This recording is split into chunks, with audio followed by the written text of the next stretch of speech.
Hi, this is Randy from Fried Eggs Golf, and welcome. Today I'm going to do a club comparison video for completely selfish reasons, and what I mean by that is I'm going to test my driver that I currently play against a new driver in the market. Now the driver that I'm playing now is the Callaway Big Bertha Alpha, and this driver I'm absolutely in love with. It's my boomstick. If you haven't seen my What's in the Bag, you can check it out. It's the original Alpha. It's 2 or 3 years old now. It's my baby. I love it. But the only complaint I have is at times it tends to be a little inaccurate. I have never found a driver that hits it as far as this does, but there are times when my timing's a little bit off that it tends to get a little erratic on me. It still goes far, but it goes the wrong way far.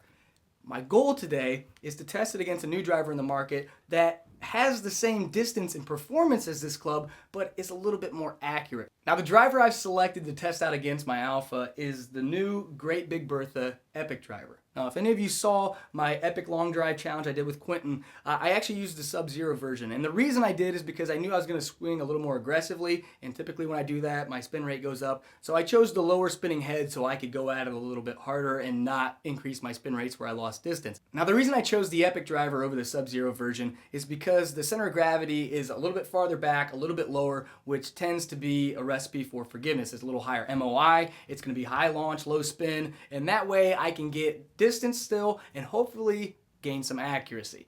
Now I'm going to take both drivers onto my GC2 launch monitor. I'm going to hit 10 shots with each.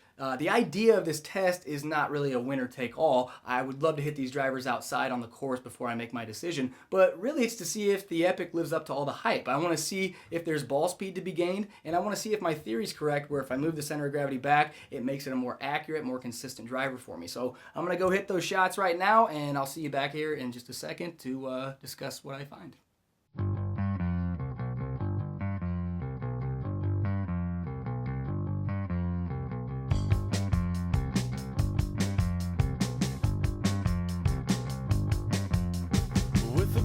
Taste, it ain't so sweet.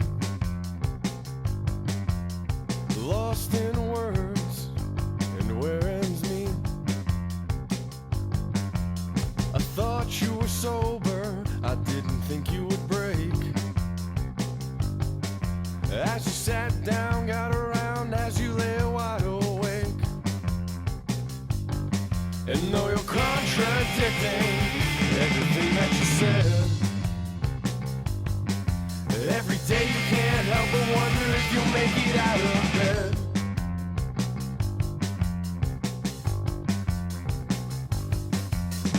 Time was on your side till you drank it away. When you got high, got drunk, and pissed away your life every day. Ain't it a shame?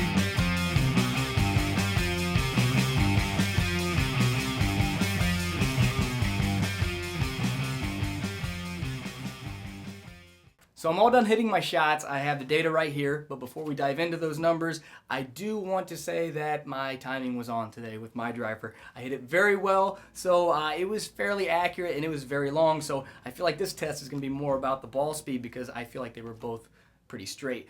But without spoiling anything, let's jump right into it. We're going to start with my driver first. The average ball speed was at 155.6. Average launch angle was at 14.7. Total spin rate was at 1998, and carry distance was at 277 yards. Those numbers are good for me. I love the high launch angle there, I love the low spin rate, and that's really the reason why I ended up purchasing that driver to begin with. But now that we know the numbers there, let's slide over to the Epic and let's compare the data. My average ball speed with the Epic driver was just over 157 miles an hour. Average launch angle at 15.9. Average spin rate was at 21.22. And average carry distance was at 282 yards. I like it. I like it a lot. Right off the bat, the Epic ball speed was faster. It's at 157.5, and I think we're at 155.6 on my driver.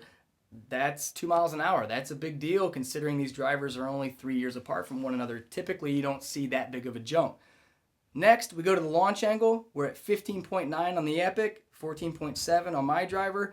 Epic launched a little higher. Once again, center of gravity stretched back and low. That's going to increase launch angle and decrease spin. So when we take a look at the spin rate, even though we launched it higher, we're at 2100 on the Epic and we're at 19, almost 2000 on mine. So it's about 100 RPM difference, which isn't night and day considering I'm launching it higher and still keeping that spin rate down.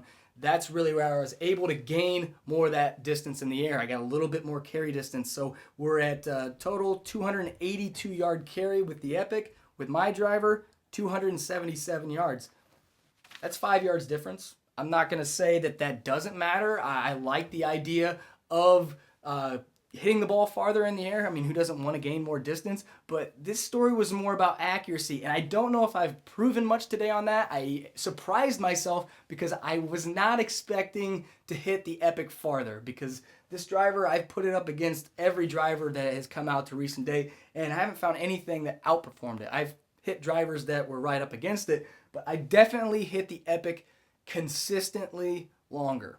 I'm excited to get these drivers out on the course now, because knowing that the Epic slightly outperforms mine, I want to hit them on a golf course where there's a little bit of pressure, there's maybe some trouble, and to see if it still performs and put it under a real test condition to see if it maybe is a little more accurate. Because if it is as straight as I hit it today out on the golf course and I'm getting 5 more yards, yeah, why wouldn't I put it in my bag? So stay tuned.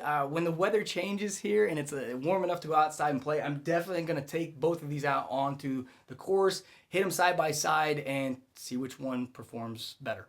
That's pretty much it. That's how I select my golf club. So thanks for watching. As always, subscribe to the channel, thumbs up the video. If you have any questions or comments, put them down in the box below. But until then, I will see you guys next time.